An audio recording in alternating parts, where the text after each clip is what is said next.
Deus me deita, com Deus me levanta, comigo eu calo, comigo eu canto, eu bato um papo, eu bato um ponto, eu tomo um drink, eu fico tonto. Quer conquistar bem-estar e ficar de bem com a vida? Eu sou Roberta Berlitz e posso te ajudar. Acesse meu contato pelo QR Code e saiba mais.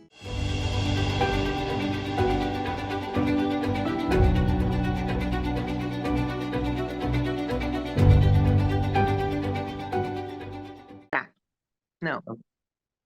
Olá, seja muito bem-vindo a mais um programa Mulheres Quebrando Tabus. A gente gostaria de agradecer os nossos apoiadores, o Majestic Drinks e a Roberta Berlitz, que é terapeuta e psicopedagoga, e também o usualbrechó.com.br, que hoje eu não estou usando o look deles, porque nós estamos fazendo uma gravação online, porque a nossa convidada de hoje tem uma agenda super cheia e a gente vai estar dando sequência, então, na temática Mulheres e Política. Nossa convidada é a Sofia Cavedon, e eu gostaria que a Sofia se apresentasse, falasse um pouquinho mais quem é ela.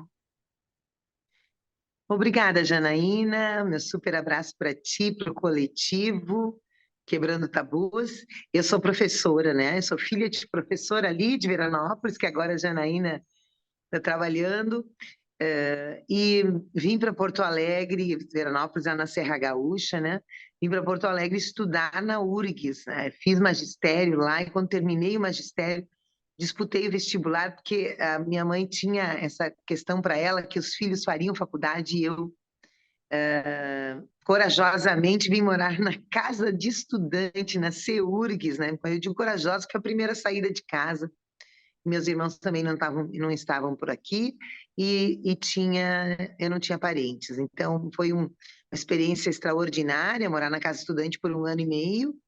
E logo fiz concursos, formada no curso normal, fiz concurso para o Estado e município. Inicio essas carreiras aqui públicas, fazendo a faculdade na ESEFID hoje, que era ESEF, né?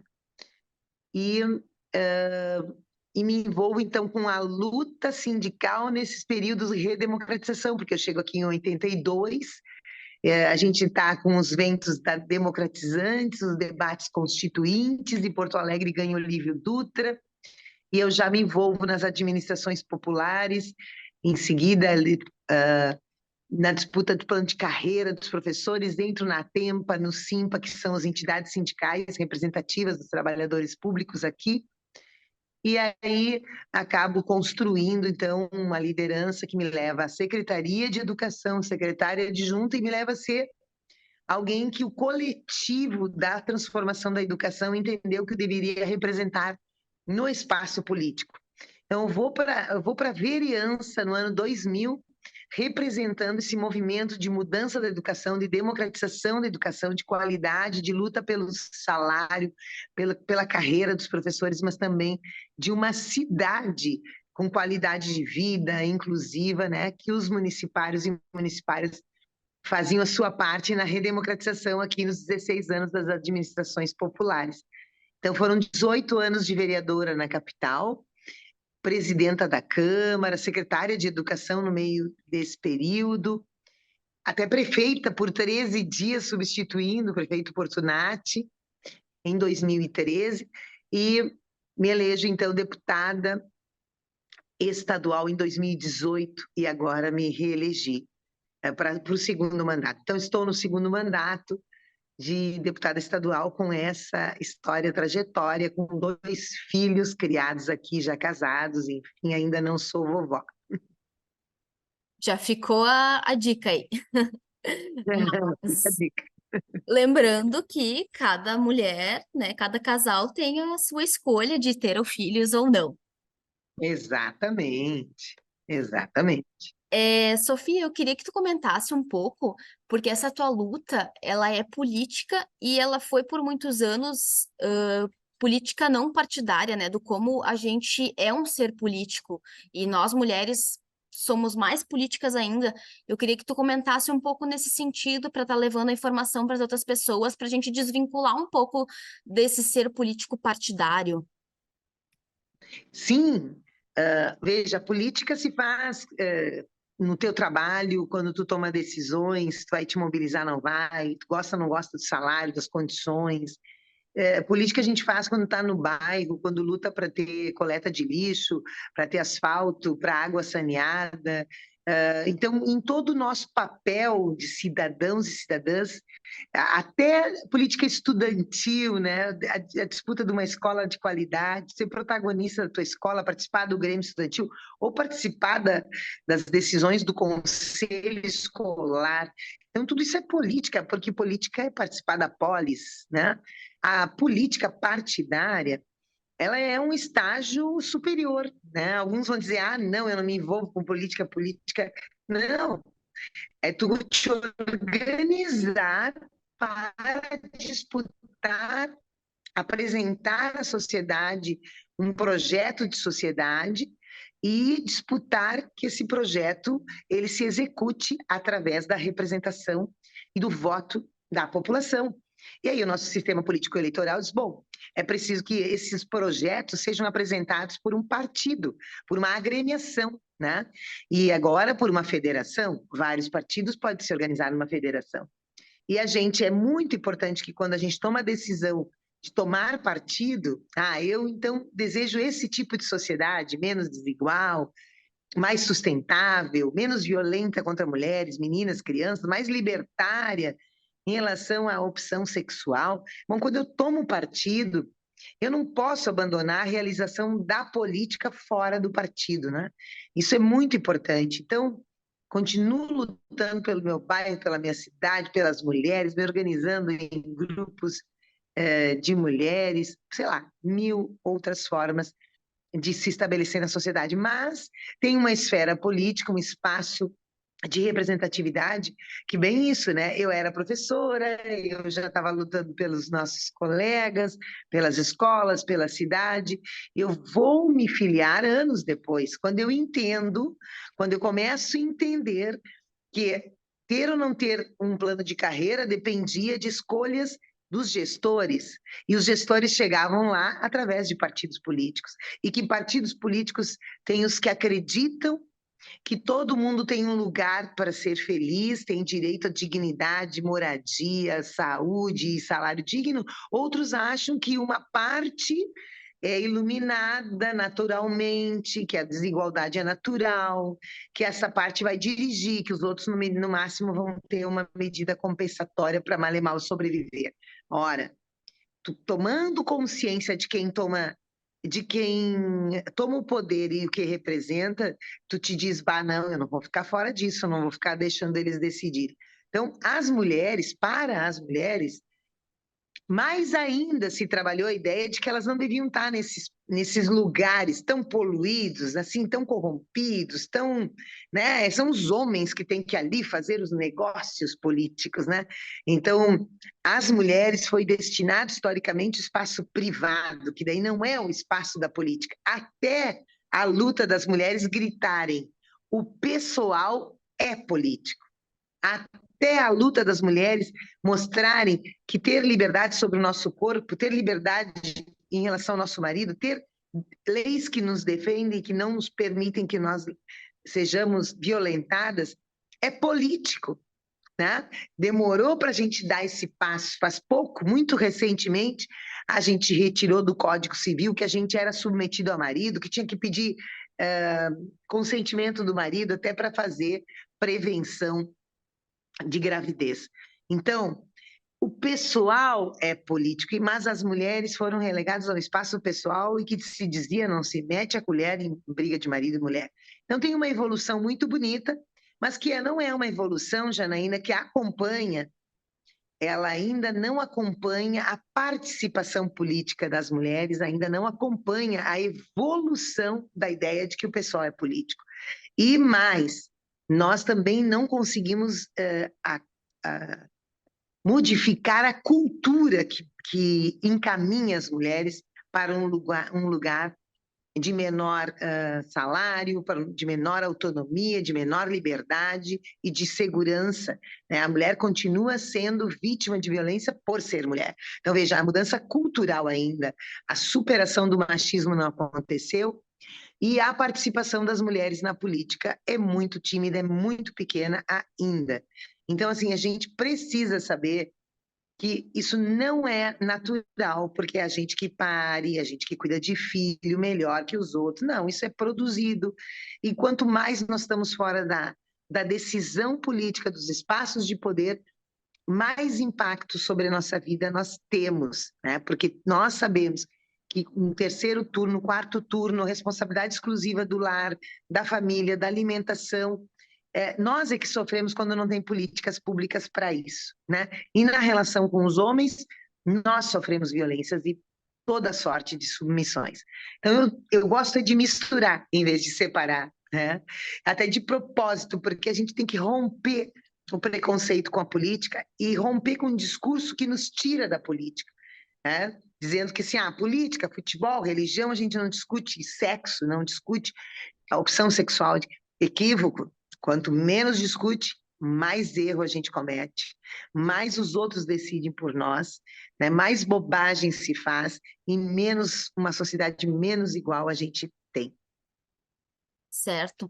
Esses dias até me perguntaram, a gente tem no nosso calendário, em junho, uma imersão para mulheres, onde a gente vai fazer na Serra Gaúcha, em Bento, Uhum. e falar um pouco sobre o lugar da mulher nesse espaço.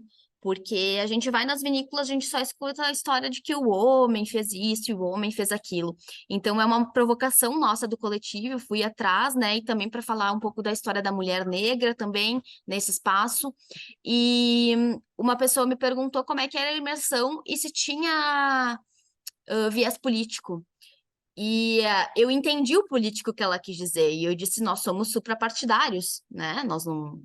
É além de questão política partidária. Mas sim, nós Ah, somos políticos, né? O nosso coletivo é um coletivo político porque a gente está se posicionando em favor do direito das mulheres. claro, e as mulheres que vão reunir lá, que bom que elas sejam cada uma de um partido, tenha tomado sua decisão política, esteja envolvida, ou não porque não quer, entende, mas não quer fazer, porque eu respeito também, né? Então, mas é bem isto, né? E que coisa, porque só o nome do grupo, do coletivo de vocês, né, Quebrando Tabus, já tem uma posição política, né? Nós não concordamos com que se reproduz de estereótipo, de comportamento, de moral sobre o corpo, sobre a vida das mulheres, sobre papel, sobre espaço, né? Então, é um movimento político de empoderamento das mulheres. E resultado disso, que eu gosto de chamar atenção e parabenizo por vocês fazerem essa imersão. A gente está vivendo nesse momento uma transformação no Brasil, uma mudança no Brasil. A gente conquistou um governo que abriu, reabriu, reinstalou o Ministério da mulher, né? É estatuto de ministério, ou seja, status de ministério. Então, portanto, veja como é político e como é importante a gente ter votado, bom, pode encostar ou não, mas claramente no governo que teve que assumir e assume que o Brasil precisa mudar, porque as mulheres ainda são muito discriminadas, despotencializadas. Olhem o futebol feminino, esses dias eu via a nossa ministra do Esporte dizendo, valorizando o Mundial de Futebol Feminino, que não tem os mesmos salários, que não tem os mesmos espaços, não tem as mesmas divulgação, mas por que mesmo? Porque eles jogam melhor? Não, porque o espaço da liberdade do futebol, do confronto físico, conformava um lugar para os homens e as mulheres fora, né? Então, esta mudança de governo, gostem ou não, é uma mudança que tem a cara das mulheres, tem a cara dos negros e negras, tem a cara dos indígenas, que coisa mais linda, das indígenas. Primeira vez no Brasil nós temos um Ministério do Povo Indígena. Imagina um país que tinha tantas e tem tantas línguas indígenas. Hoje mesmo o presidente Lula sancionou a reserva de sete áreas indígenas, né? Como declarando como dos povos indígenas, estabelecendo a reserva. Então, estes são resultados políticos de decisões políticas e que começam exatamente em reuniões como essas que vocês vão fazer, onde tu fica refletindo por que mesmo que nós não estamos à frente desse ou aquele negócio, por que nós ainda sofremos violência no campo, a mulher rural, a mulher colona, é uma mulher que trabalha par e passo com o homem, acorda cedo, vai tirar o leite e volta para casa e faz o café e serve esse homem, depois faz a janta e cuida dos filhos. E como assim, né? A violência é brutal e elas não têm proteção, não têm um abrigo nas periferias das cidades grandes, nas cidades pequenas, rurais. Então, sim, esses encontros fazem esse efeito em cascata, tomada de consciência, organização das mulheres, daqui a pouco aquele nível sofisticado de uma votação política de uma mulher participar como candidata ou de eleger um governo que reconstitui políticas, programas para alterar a vida das mulheres, né?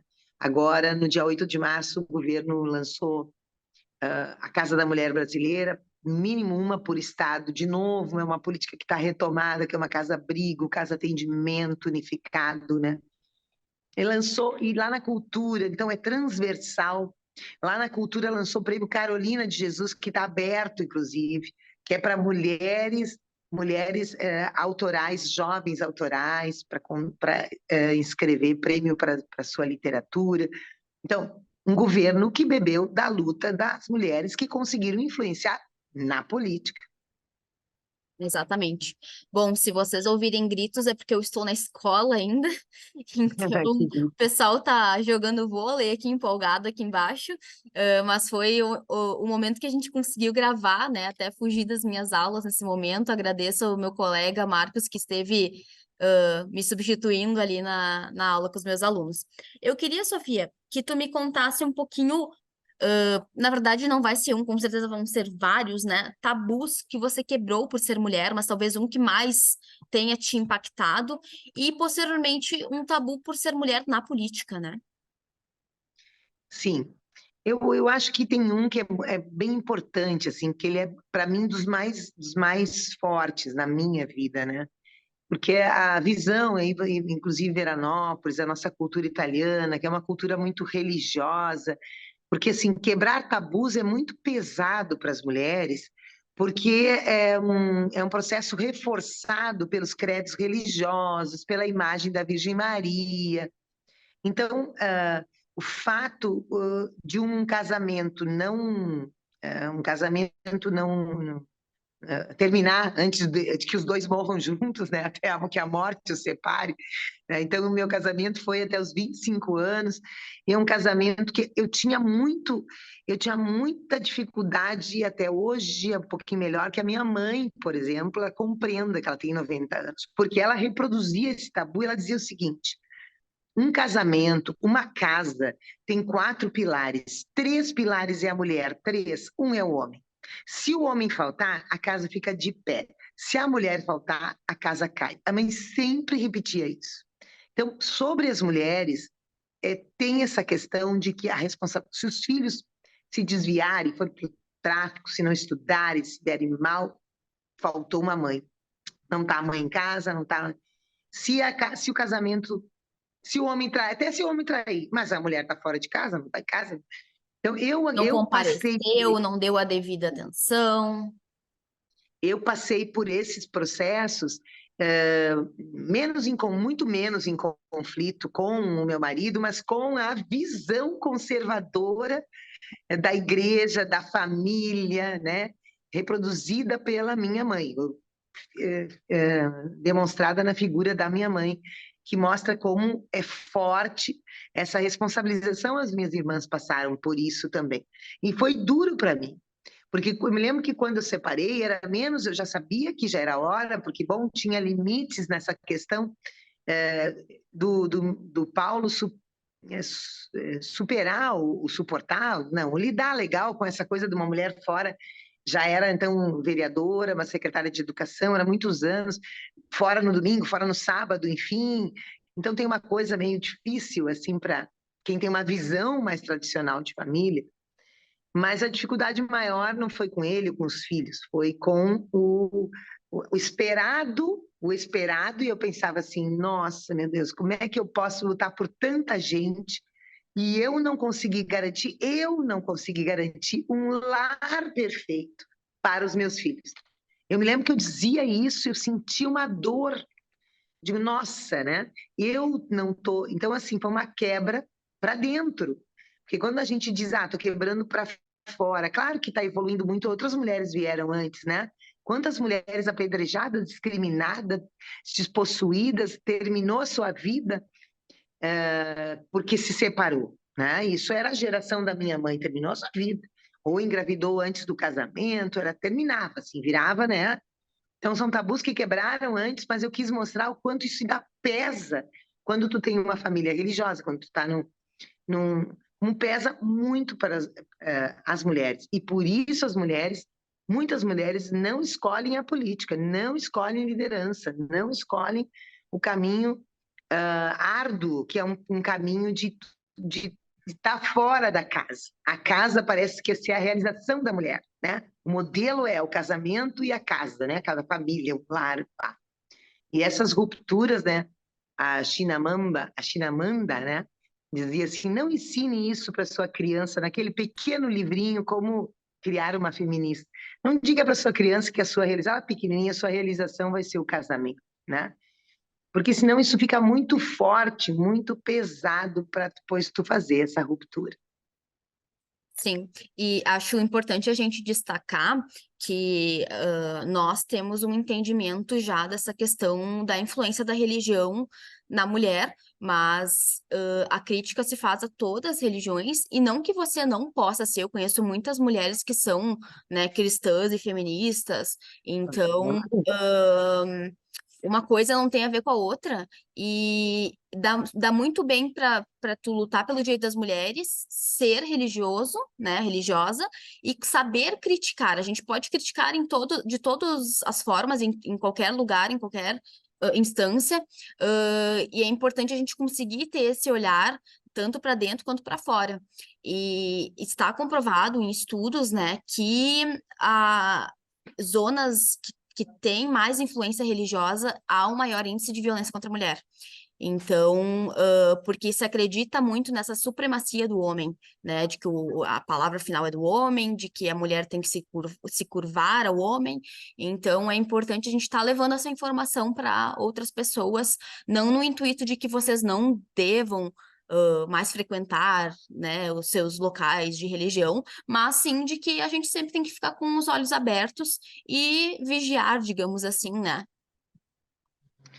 Eu acho que é bem importante, Janaína, que tu traga essa dimensão, porque eu tenho, de Veranópolis em especial, uma força muito grande, que foram muitos anos, eu diria que até os 30 anos, de bebê aos 30 anos, eu nunca faltei uma missa fim de semana, no final de semana. Então, eu não posso negar que isso me constitui. Isso é, vamos dizer assim, a minha meditação, porque não deixa de ser, né?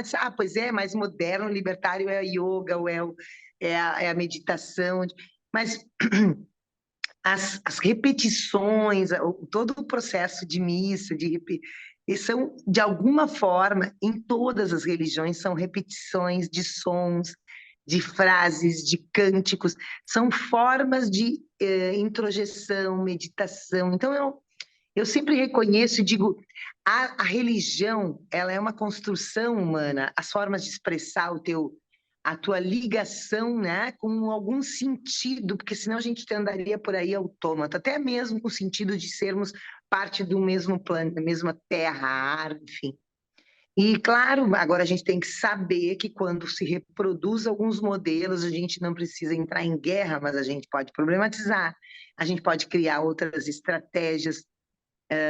Eu estava esses dias numa reunião muito bonita no Instituto Federal de Rolante, quando um menino, que nós fizemos lá um diálogo sobre a questão de gênero, com a minha Lei 15484, que é diretriz para uma educação não sexista, enfim, foi um bate-papo muito legal, uma sala cheíssima, e no final, lá pelas tantas, eu disse de quanto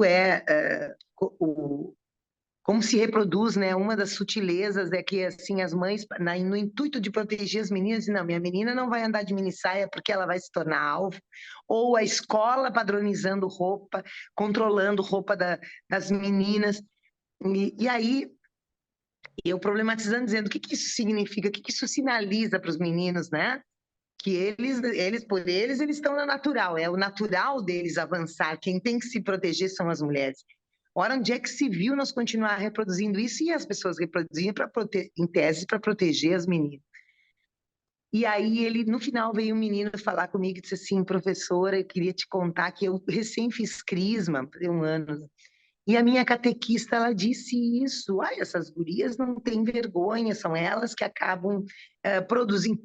E eu disse para ele, bah, eu disse para ele, tu não consegui. Ele disse assim, me incomodou, aquilo me incomodou. Eu achei tão bacana, era um jovem, né, um adolescente.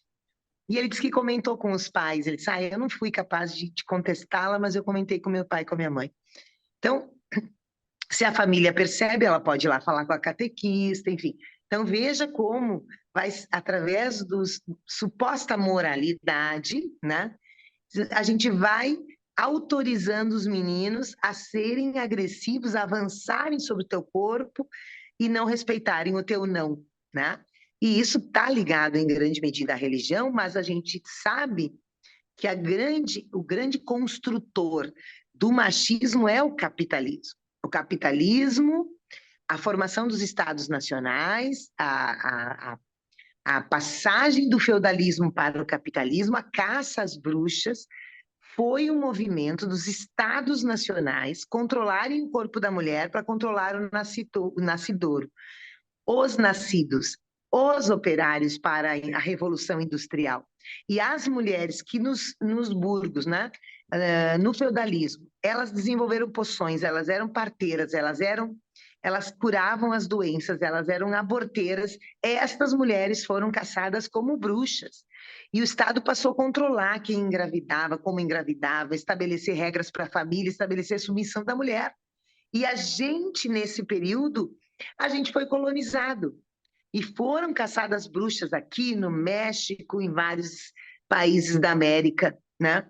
Então, o capitalismo sempre regrou a vida das mulheres para garantir a estabilidade das heranças. Então, e para a exploração do trabalho gratuito das mulheres. Então, a gente não... O pior inimigo não é a religião, né? É o sistema capitalismo. As mulheres capitalistas, até pouquíssimo tempo, todas as mulheres empregadas domésticas reproduziam o que as mulheres fizeram a vida inteira, que é trabalhar gratuitamente para os homens cuidando da casa, limpando, lavando e cozinhando. Aí, quando regulou as empregadas domésticas, tem que pagar hora extra, se fizer hora extra, tem que assinar a carteira de trabalho. Teve uma revolução, teve até um golpe nesse Brasil. Então, é importante, parece chato isso de falar, mas assim, a exploração de 300 anos do trabalho negro dos meninos, meninas, negros, negras e negros, o trabalho gratuito explorado para o super lucro, né, de populações inteiras. Então, as mulheres e os negros foram explorados e continuam sendo explorados, ganham os piores salários, enfim. Então, nós temos que saber que o machismo é estruturante de um sistema econômico, né, e que é alimentado, e que lá no início o Estado era muito colado à igreja, continua. Olha as igrejas disputando espaços nos parlamentos, nos congressos, quantas bancadas nós temos da igreja, da Bíblia, que submetem, que fazem leis para submeter o corpo das mulheres e a liberdade das mulheres. Então, assim, a gente escreveu que o Estado é laico, que separou a igreja do Estado, mas as igrejas continuam avançando para estabelecer regras que deveriam ser de credos religiosos cumpridas e aderidas por quem espontaneamente quer frequentar uma igreja ou outra, e não estabelecidas pelo Estado. Mas o Estado econômico, sistema econômico, que é o principal propulsor do machismo e da desigualdade. Nossa, uma aula aí pra gente. Só um spoiler, assim, para quem vai estar conosco presencialmente. A Sofia vai estar no nosso encontro do dia 8 de maio. Então, contamos com todas as mulheres que quiserem estar conosco, sejam elas mulheres cisgênero, heterossexual, homossexual, transexual, transgênero. A gente abre e recebe todo o público que se entende como feminino. Sofia, infelizmente, o nosso tempo terminou. É só uma breve conversa, mas eu queria agradecer muito a tua disponibilidade e deixar sempre a porta aberta, né, para a gente estar dialogando e levando aí questões que a gente possa estar evoluindo enquanto mulheres na política também. Que bacana. Mas eu que fico muito honrada, minha colega da educação física, nós sabemos que o debate que nós fizemos lá na década de 80, foi quando eu fiz a minha faculdade, o debate era esse, a gente cuida do corpo e mente no mentir, né? E fazíamos o debate para que corpos, para que sociedade a gente ensina educação física. Então, fico muito honrada de participar no dia 8, nesse momento contigo, com o coletivo, e vamos avançando nessa luta, porque quando uma mulher avança, nenhum homem retrocede. Um Exatamente. abraço. Obrigada ao nosso público que está nos assistindo. Compartilhe esse vídeo com outras pessoas, inclusive com homens. Até mais!